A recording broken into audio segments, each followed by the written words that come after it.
Welcome to the Man Cave Podcast with Dan Casper.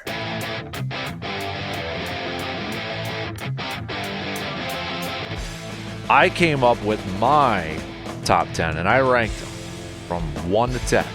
I ranked my top 10 Packers draft picks of all time. Okay, I didn't really have a set criteria. I mean, I did it's kind of, I guess, let me go through these picks first and kind of explain why I went with that route instead of, because I some people have a set criteria like, well, the lower the pick they are and the better they perform maybe moves you up higher on the list. Oh, yeah, that was kind of a factor for me here too, but I also think you just got to look at everybody's a little different, every situation is a little bit different, and just how good the player ended up being and such. So without further ado, I'll start from 10 and work all the way up.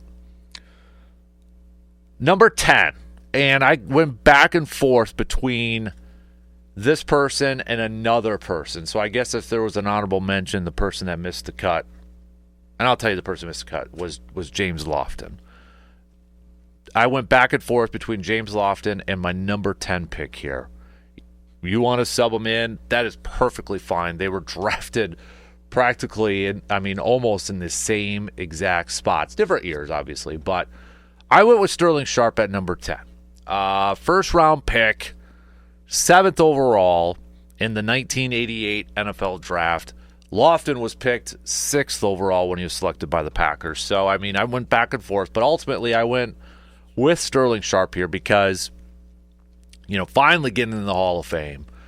But that dude was incredibly talented, and putting up the numbers that he did in the beginning part of his career with the Packers when, no Favre in that too. But, you're talking about a 3-time first-team All-Pro. And this was 89, 92, 93. You still had the Rices and the Tim Browns and the Michael Irvings. Dude was putting up numbers against some of the best and some other Hall of Fame wide receivers too. 3-time NFL receptions leader, receiving yards leader, receiving touchdowns leader twice. So, this guy's career didn't get cut short. He would have been in the Hall of Fame a long time ago. So, he's at 10. I'm not trying, and this isn't a knock, but, he is a first round and he was a top 10 pick. So, you make a selection in the top 10, you expect great things from that pick. And, well, Sterling Sharpe did great things, maybe even better than what a lot of people thought he was going to do. But number 10, Sterling Sharpe is on my list there. Next, I'm going Jimmy Taylor. Jimmy Taylor, fullback, running back. His technical position back in his playing day was fullback, but he was drafted in the second round. And remember, too, back in the day, not as many teams in the draft, right? So second round, but he was the 15th pick overall. But you're talking about Super Bowl champ, 4-time NFL champion overall. He was the MVP in 1962. He was a 3-time first-team All-Pro, 3-time second-team All-Pro as well. Sharing that backfield with Paul Hornung. We all know and I'll just tell you, there's going to be a few Lombardi-era Packers on this thing. But, you're talking about Jimmy Taylor, one of the best Green Bay Packers of all time. And you're talking about, and that's saying a lot considering the Lombardi-era players. But you look at that 1958 Packers draft class, and that's the year that Jimmy Taylor was drafted. That, to me, is probably the best draft class in Packers history. Jimmy Taylor was the second-round pick. Dan Curry was the first overall pick, or first pick, third overall by the Packers, but he was the first Packers pick. Then you had Jimmy Taylor in the second round. Ray Nitschke was in the third round. Jerry Kramer was in the fourth round.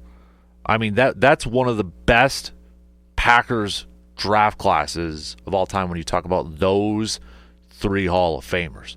And that's why, again, I will continue to beat this horse.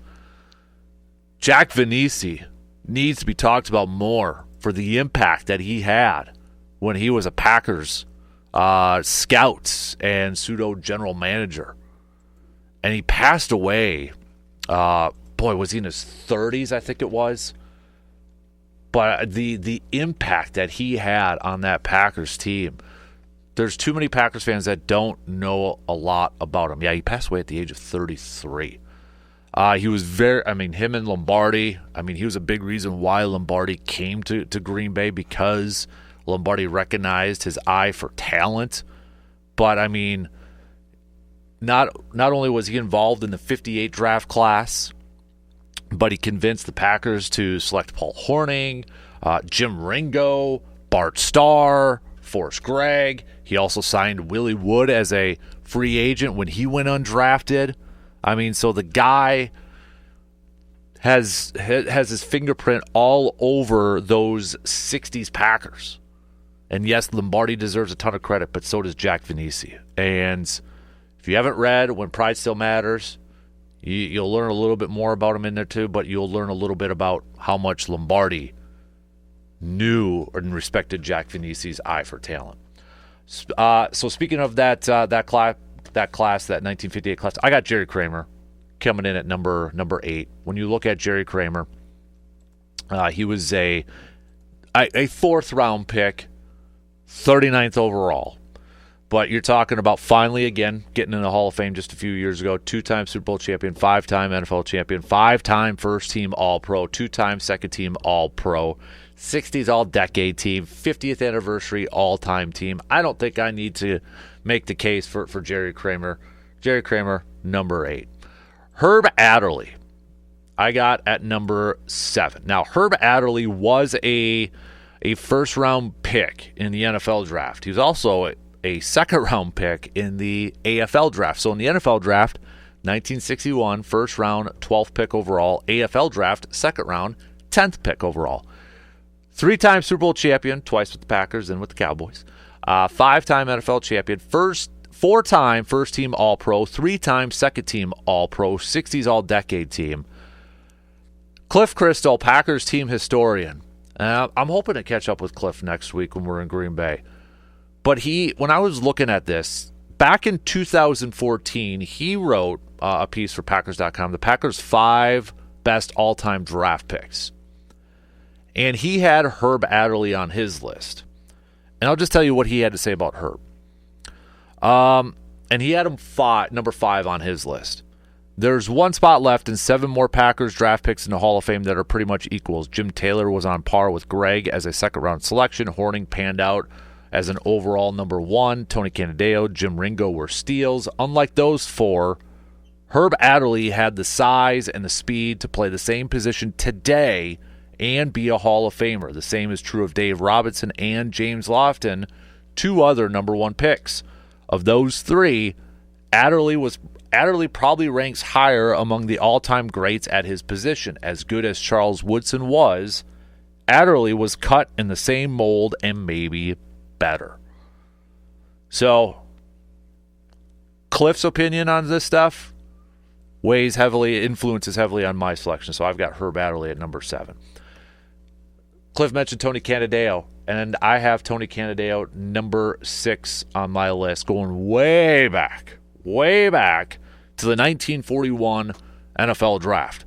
Because Tony Canadeo, number 3, if you go to Lambeau, he's the guy who's got number 3 retired up there. He was a 9th round pick. 9th round picked, 77th overall, coming out of Gonzaga.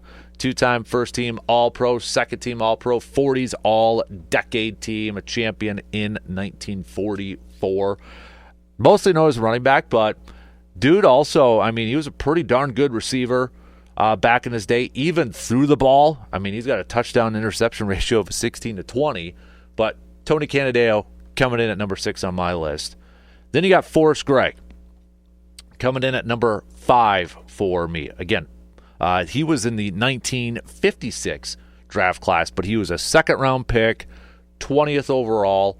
When Vince Lombardi calls you the finest player he's ever coached, that bodes pretty darn well, too. So 3-time Super Bowl champion, 5-time NFL champion, 7-time first-team All-Pro, second-team All-Pro in 59, 60s decade team, 75th anniversary all-time team, 100th anniversary all-time team, Forrest Gregg.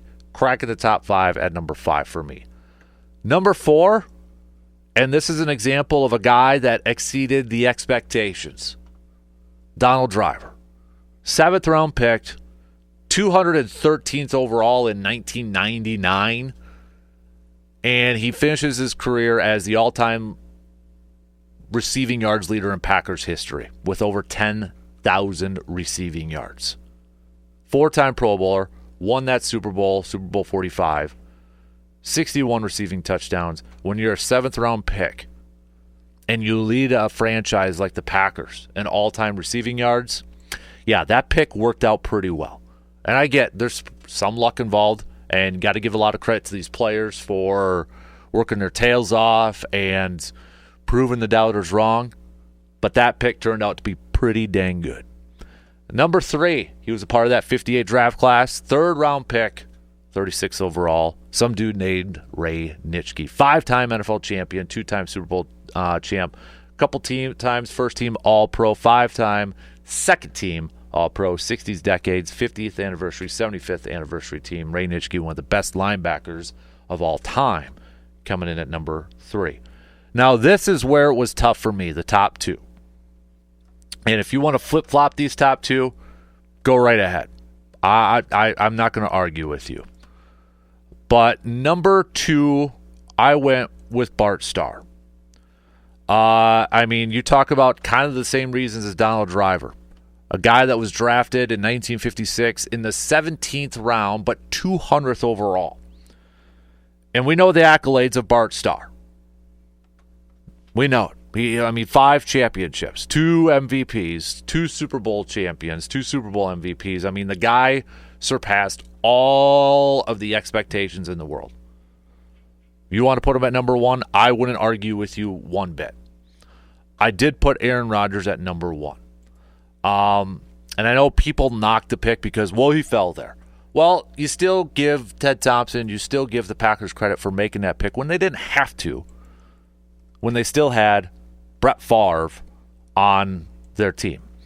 And again, I mentioned Cliff Crystal's opinion weighs a lot or influences mine a lot. He has Aaron Rodgers as his number 1 pick overall, saying there have been 78 NFL drafts and more than, this was back in 2014, so there's been a lot more NFL drafts. I think this is the 90th NFL draft.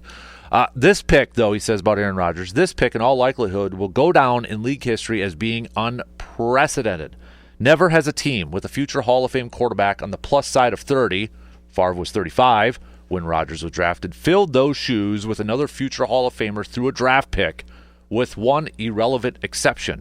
In 1973, San Diego drafted Dan Fouts 8 days after it had purchased 17-year veteran Johnny Unitas from the Baltimore Colts for one final season. He did have Bart Starr ranked number 2, the Packers' all-time biggest steal. He didn't have to win games playing with a supporting cast that included 10 other Hall of Famers, and he rarely lost them. He was a true field general back when quarterbacks called their own plays. He led the Packers to 5 NFL championships, more than, at that point, any quarterback in history.